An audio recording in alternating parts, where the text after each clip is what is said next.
ভুলে যান মাঠ জরিপ বা বিয়ের জরিপের দিন। সরকার কিন্তু স্পষ্ট জানিয়ে দিয়েছে ভবিষ্যতে আর কোনো নতুন ভূমি জরিপ হচ্ছে না। তার মানে এখন থেকে শুধু জরিপের খতিয়ান দিয়ে আপনি জমির মালিকানা দাবি করতে পারবেন না।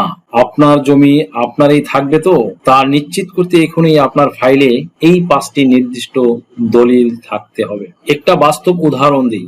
রহিম সাহেব 25 বছর ধরে একটি জমি ভোগ দখল করছেন। বীজ খতিয়ানেও ওনার নাম আছে, কিন্তু হঠাৎ যখন জমিটা বিক্রি করতে গেলেন তখন দেখা গেল ওনার কাছে মূল বায়া দলিলটাই নেই। ব্যাস, কোটি টাকার জমি নিয়ে উনি এখন আইনি মারপ্যাচে আটকে গেছেন। আপনার সাথেও যাতে রহিম সাহেবের মতো এই সর্বনাশ না হয়, তাই আজকের ভিডিওতে আমরা জানবো সেই 5টি অতি জরুরি দলিল সম্পর্কে, যা না থাকলে যে কোনো মুহূর্তে আপনি আপনার জমির মালিকানা হারাতে পারেন।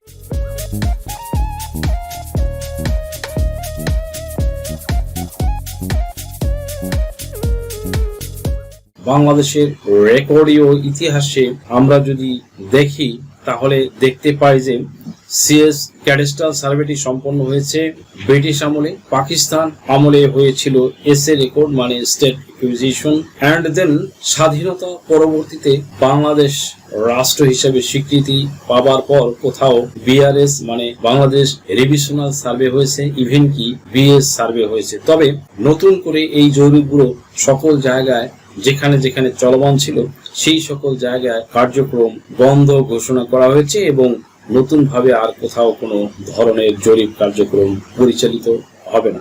হঠাৎ করে সরকারের পক্ষ থেকে কি কারণে জরিপ কার্যক্রম বন্ধ ঘোষণা করা হয়েছে, এই নিয়ে সরকারের পরবর্তী পরিকল্পনা কি, সেই বিষয় নিয়ে বিস্তারিতভাবে ডিসক্রাইব থাকবে, অ্যাজ ওয়েল অ্যাজ যারা এখনো জরিপে নিজ নাম অন্তর্ভুক্ত করে নিতে পারেনি এবং রেকর্ড অফ রাইটস অনুযায়ী জমির মালিকানা লাভ করতে পারেনি, তাদের জন্য করণীয় কি সেই সম্পর্কে গাইডলাইন দেওয়া হবে। কাজেই শেষ পর্যন্ত সাথেই থাকুন। সাধারণত কোনো অঞ্চলে জরিপ কার্যক্রম পরিচালনা হয় তখন দুটো উদ্দেশ্যকে সামনে রেখে সরকার জরিপ কার্যক্রম পরিচালনা করে। তার মধ্যে 1 নম্বর হচ্ছে যে উদ্দেশ্যটা থাকে সেটা হচ্ছে কোনো অঞ্চলে যখন জমি হাত বদল হয়, অর্থাৎ মালিকানার যখন হাত বদল হয়, ঠিক তখনই পূর্বের মালিকের নাম পরিবর্তন করে বা পূর্বের রেকর্ডে পূর্বের মালিকের নাম যেমন পরিবর্তন না করে পূর্বের রেকর্ড বজায় রেখে নতুন করে যে নতুন রেকর্ডে আবার সেই নতুন মালিকের নাম অন্তর্ভুক্ত করার জন্য কিন্তু রেকর্ড কার্যক্রম সরকার পরিচালনা করে।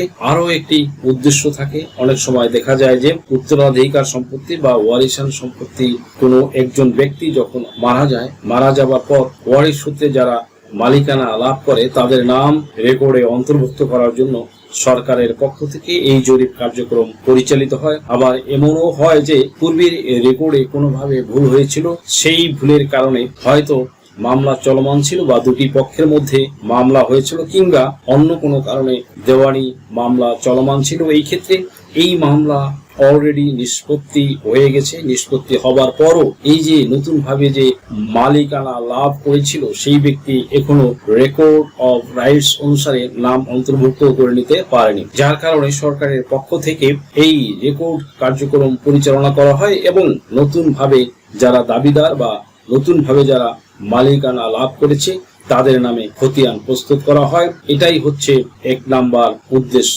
সেকেন্ড থিং, অর্থাৎ দ্বিতীয় যে উদ্দেশ্য থাকে সেটা হচ্ছে খতিয়ানে ভূমির মালিকদের নামে যে মালিকানা প্রদান করা হয় সেটার আলোকে আবার ম্যাপ বা নকশা প্রস্তুত করা হয়। খতিয়ানে যেমন মালিকানা নির্দিষ্ট ভাবে 9টা মৌলিক কলাম থাকে, মানে হচ্ছে যে মালিকের নাম, ঠিকানা, বিবরণী থাকে, অংশ থাকে, জমির শ্রেণী থাকে, জমির পরিমাণ থাকে, দাগ নম্বর থাকে। ঠিক তেমনি ভাবে যখন ম্যাপ বা নকশা প্রস্তুত করা হয় ওই ম্যাপ বা নকশাতে ওই যে খতিয়ানে ভূমি মালিকের যে দাগ নম্বর দেওয়া হয়েছে সেই দাগ নম্বর অনুযায়ী জমির পরিমাণ কতটুকু সেটা ম্যাপ বা নকশায় আবার উল্লেখ করা হয়। সুপ্রিয় দর্শক মন্ডলী, এই দুইটা উদ্দেশ্যকে টার্গেট করে কোনো একটি অঞ্চলে সাধারণত জরিপ কার্যক্রম পরিচালিত হয়। তবে এখন পর্যন্ত যেহেতু বাংলাদেশের যে জরিপগুলো হয়েছে প্রত্যেকটা জরিপেই দেখা গিয়েছে যে অসংখ্যবার এই কার্যক্রম বা এই হালনাগাদ করতে যেয়ে বা ম্যাপ প্রস্তুত করতে যে অসংখ্য জায়গায় ভুল করা হয়েছে। এই যে জরিপকারীগণ যারা ভুল করেছে, এই ভুলের কারণে কিন্তু একজন ভূমির মালিক তাদের হয়তো পরবর্তীতে বছরের পর বছর এর খেসারত দিতে হচ্ছে। খেসারত কিরকম? সে ফর এক্সাম্পল, তিনি জমির লিগ্যাল মালিক কিন্তু তার নামে রেকর্ডে নামই আসেনি। দ্যাট মিনস তার জমির মালিকানার সকল এলিমেন্টস রয়েছে, সকল ডকুমেন্টস গুলো তার কাছে আছে, বাট তারপরও তাকে জমির মালিকানা প্রদান করা হয়নি বা রেকর্ডে অন্য কারো নামে সেই জমির মালিকানা প্রদান করা হয়েছে।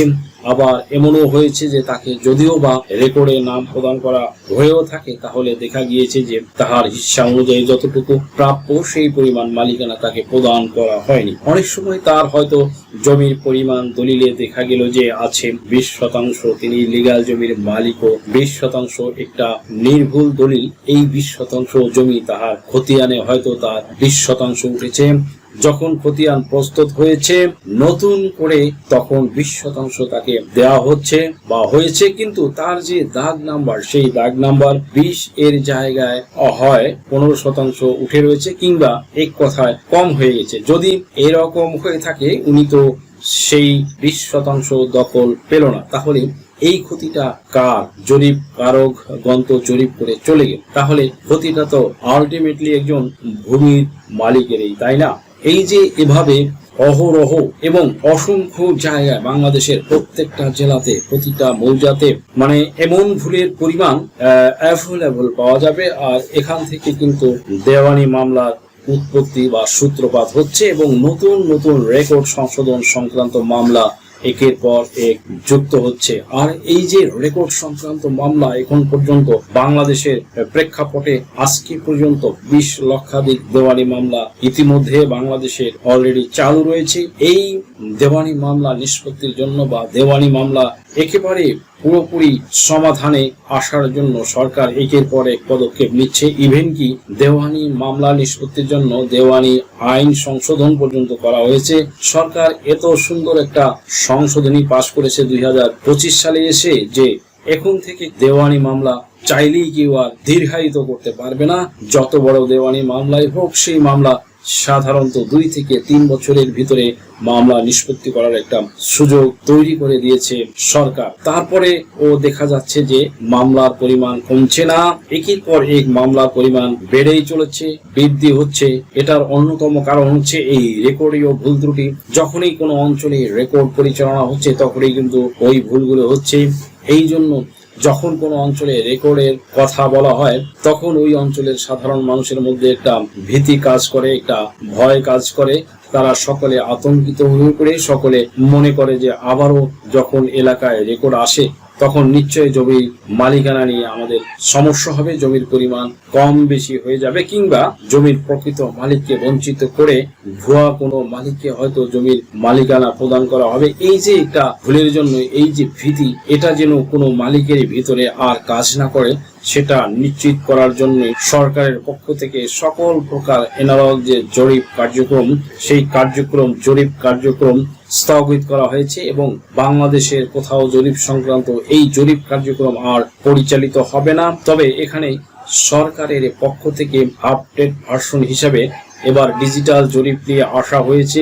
ডিজিটাল জরিপের মাধ্যমে বাংলাদেশের প্রত্যেকটা জেলাতে, প্রতিটা থানার, প্রতিটা মৌজাতে এবার এই ডিজিটাল পদ্ধতি ব্যবহার করার মাধ্যমে, অর্থাৎ টোটাল স্টেশন মেশিন ব্যবহার করা হবে, স্যাটেলাইটের সহায়তা নেওয়া হবে, এমনকি ড্রোন পদ্ধতি ব্যবহার করার মাধ্যমে আপনার প্রত্যেকটা মৌজায় সরেজমিন উপস্থিত হয়ে জরিপকারীগণ জমির মালিকানার সঠিক তথ্য প্রদানের ভিত্তিতে এবারে বিডিএস রেকর্ড বা বাংলাদেশ ডিজিটাল সার্ভে কার্যক্রম গ্রহণ করা হয়েছে। ইতিমধ্যে বাংলাদেশের 4টা জেলাতে পরীক্ষামূলকভাবে এই ডিজিটাল জরিপের কার্যক্রম চলমান রয়েছে। তবে বাংলাদেশের অন্যান্য জেলাগুলোতে নতুনভাবে এই জরিপ কার্যক্রম শুরু করার জন্য এখন পর্যন্ত বাংলাদেশ সরকার প্রায় 1800 কোটি ডলার মানে 1800 কোটি হাজার টাকা বাংলাদেশ সরকার বরাদ্দ করেছে এবারের বাজেটে। মানে বাংলাদেশের প্রতিটা মৌজাতে এই ডিজিটাল সার্ভের আওতাভুক্ত নিয়ে আসা হচ্ছে এবং এনালগ পদ্ধতির জরিপ কার্যক্রম বাতিল করে দিয়ে ডিজিটাল ভাবে জরিপ কার্যক্রমের ভিত্তিতে জমির মালিকানা এবার নিশ্চিত করা হবে। প্রসঙ্গত উল্লেখ্য যে এখানে ভূমি মালিকদের আবার 5টি শর্ত জুড়ে দেওয়া হয়েছে।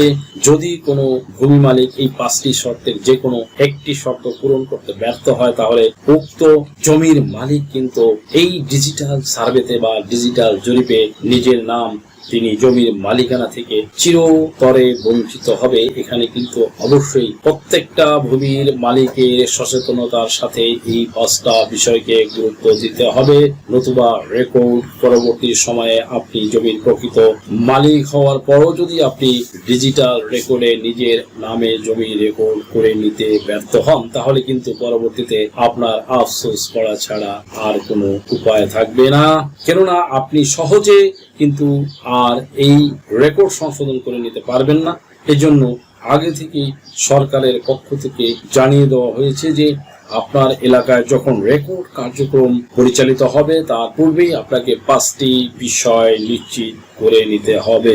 1 নম্বরে আপনার জমির দখলটা আপনাকে সর্বাগ্রে নিশ্চিত করতে হবে, অর্থাৎ আপনি যে জমির প্রকৃত মালিক এটা যেমন আপনার ডকুমেন্টস এর প্রমাণ করবে, ঠিক তেমনি ভাবে জমিটা কিন্তু সরে জমিনে যখন রেকর্ড কারিগণ যাবে তখন অন্য কোনো পক্ষ যেমন বলতে না পারে যে এই জমিটা আমাদের দখলে আছে, জমির মালিক আমরা, এটা কিন্তু আপনাকে নিশ্চিত করতে হবে। যদি আপনার জমি দখল হয়ে থাকে তাহলে অবশ্যই জমি যখন পুনরুদ্ধার করে দখল পুনরুদ্ধার করার জন্য ইতিমধ্যে আপনি চাইলে কিন্তু স্পেসিফিক রিলিফ অ্যাক্ট 1877 বা সুনির্দিষ্ট প্রতিকার আইন 1877 8 ও 42 ধারা অনুযায়ী আপনি মামলা দায়ের করার মাধ্যমে আপনার দখল পুনরুদ্ধার করে নিতে পারবেন। সো দ্যাট আপনার যদি সকল ডকুমেন্টস রেডি থাকে তাহলে অবশ্যই আপনি আগে থেকে এই কার্যক্রম গ্রহণ করার মাধ্যমে আপনার বেদখল হয়ে যাওয়া জমি আপনি আগে পুনরুদ্ধার করে নিন, নয়তো কখনো রেকর্ড কারকগণ রেকর্ড কার্যক্রম চলার সময় আপনাকে জরিপ মালিকানা প্রদান করবে না। দ্বিতীয়ত যে ডকুমেন্টটা অ্যারেঞ্জ করে রাখতে হবে সেটা হচ্ছে যে আপনার জমি দখল আছে as well as আপনি ক্রয় সূত্রে জমির মালিক লাভ করেছেন, সেই ক্ষেত্রে তো আপনার একটা দলিল আছে। এমন একটা দলিল আপনি প্রদান করছেন যে দলিলে একাধিক দাগের রেফারেন্স দেওয়া আছে। বিষয়টা কিন্তু অত্যন্ত গুরুত্বপূর্ণ। যদি কোনো ব্যক্তি সাধারণত ওয়ারিশ সূত্রে মালিকানা এমন জমিন যদি ক্রয় করে থাকে কারো থেকে বা যে ওয়ারিশ সূত্রে মালিকানা পেয়েছে, সেই ক্ষেত্রে দেখা যায় যে বেশিরভাগ সময়ই তারা কোনো পার্টিশন ডিড বা বন্টননামা দলিল করে না। এই বন্টননামা দলিল না করে তারা কি করে, আপোষ মীমাংসার ভিত্তিতে ওই জমি নিজেদের ভিতরে ভাগ বন্টন করে নেয়। আর এই আপোষের মাধ্যমে ভাগ বন্টন করে নিয়ে নিজেরা এক একজন এক এক দাগে দখল করে বা ভোগ দখলে রাখে। যখন প্রয়োজন হয় তখন বিক্রয় করে দেয়। কিন্তু এই সময় যদি কারো বন্টননামা দলিল না থাকে তাহলে তিনি যখন রেজিস্ট্রেশন করতে যায় তখন অন্য ওয়ারিশরা যদি সম্মত না হয়, তাদের যে ব্যক্তি যে দাগটা দখলে রেখেছিল সেই দাগে তার যতটুকু জমি ছিল সে কিন্তু ততটুকু জমি লিখে দিতে পারবে। সে ফর এক্সাম্পল এক দাগে 50% জমি আছে এবং ওরা 5 ভাই, তাহলে প্রত্যেকে ওখানে 10% করে জমির মালিক। যে ভাইটা বিক্রয় করছে ওই দাগে 50% জমি একজনকে বিক্রয় করে দিয়েছে এবং দখলও দিয়েছে এবং দলিলও তৈরি হয়েছে এবং দলিলে দেখা যাচ্ছে যে 10% ওই দাগ থেকে উঠেছে, বাকি 40% জমি সে অন্যান্য দাগের যে মালিকানা পাবে সেই সব দাগের রেফারেন্স দিয়ে সে ওখানে ওই 50% তাকে রেজিস্ট্রি করে দিয়েছে। এভাবে যদি কেউ জমি বিক্রয় করে দেয় তাহলে রেকর্ড যখন আসবে এলাকাতে তখন রেকর্ড কারিগণ কিন্তু আপনি যখন দলিলটা নিয়ে হাজির হবেন যে আমার এই দাগে 50% জমি কিনেছি, এই 50% জমি আমার নামে রেকর্ড করে দিন এবং এই দাগটা আমাকে প্রদান করুন, রেকর্ড কারিগণ কিন্তু পশ্চিমকালেও এটা আপনাকে দিবে না।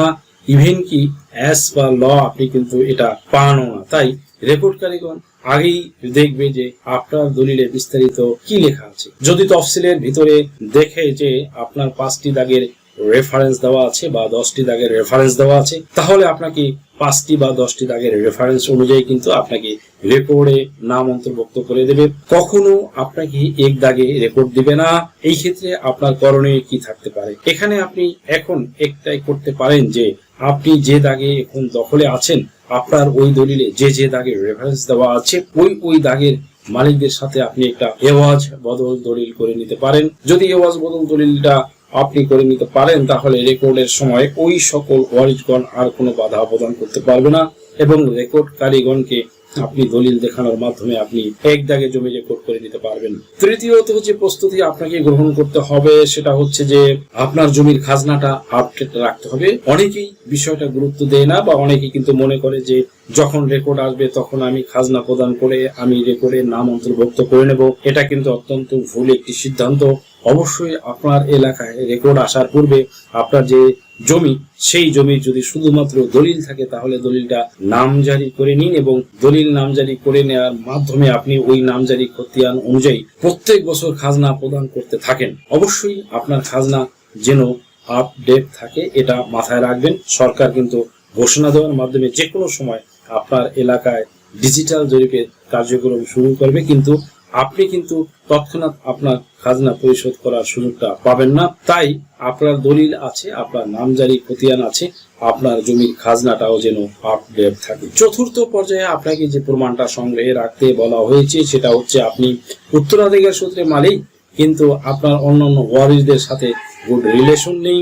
যে একজন ব্যক্তির সাথে আরেকজনের ব্যক্তির ভালো একটা গুড রিলেশন আছে, সেই ক্ষেত্রে কি করতে পারে? সেই ক্ষেত্রে মনে রাখবেন, সকল ওয়ারিশ সম্মিলিত ভাবে এক জায়গায় বসে একটা বাটোয়ারা দলিল করে নেওয়ার সিদ্ধান্ত গ্রহণ করেন। যখন আপনাদের পৈতৃক সম্পত্তি, তখন অবশ্যই এই বাটোয়ারা দলিল অনুযায়ী আপনাদের মালিকানা নিশ্চিত করতে হবে। নচেত রেকর্ডের সময় কিন্তু জমির দখল নিতে বা দখল কে কোন দিকে নিবে এটা নিয়ে কিন্তু আপনাদের ভিতরে কনফ্লিক্ট হতে পারে বা কোনো সমস্যা তৈরি হতে পারে।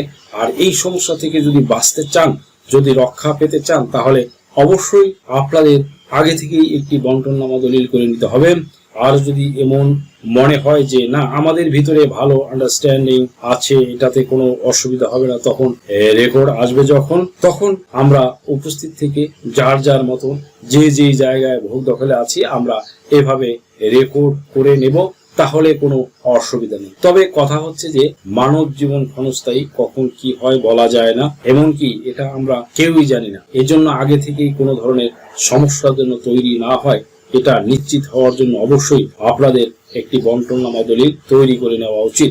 সর্বশেষ এবং পঞ্চম পর্যায়ে আপনাকে যে কাজটি করতে হবে সেটা হচ্ছে, যদি এমন হয় মানে হচ্ছে যে আপনার জমির দখল ঠিক আছে, আপনার দলিল ঠিক আছে, আপনার নামজারি বা খাজনা প্রদান সবই ঠিক আছে, এমনকি আপনার উত্তরাধিকার দিক থেকে অর্জিত মালিকানা সবই ঠিক আছে, তবে একটা বিষয় নিশ্চিত করে রাখবেন, সেটা হচ্ছে আপনার সকল কাগজপত্র আছে, বাট সর্বশেষ যে রেকর্ড ইতিপূর্বে হয়েছিল সেই রেকর্ডে আপনার কোনো প্রকার নাম নেই।